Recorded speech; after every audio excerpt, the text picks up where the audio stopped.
Differentiating between a long-term and a short-term liability is very important for financial planning. Let's look at your long-term liability.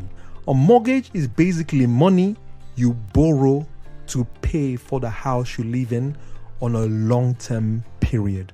This repayment period could be 15 to 30 years. Now let's talk about student loans. This type of loans are financial educational loans.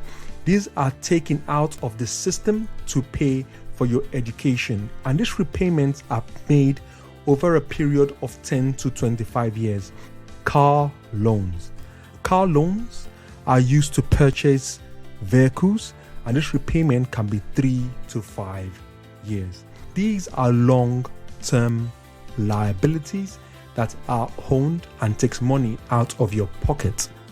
Short-term liabilities are paid within a year. Let's look at credit card.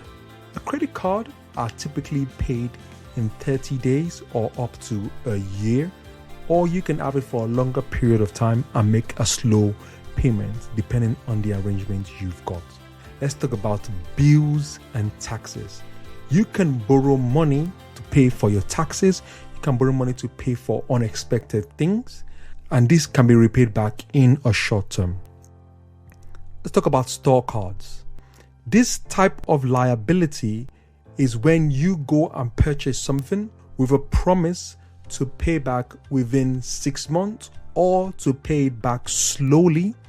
Another short-term liability is paying money you owe people or individuals within your circle.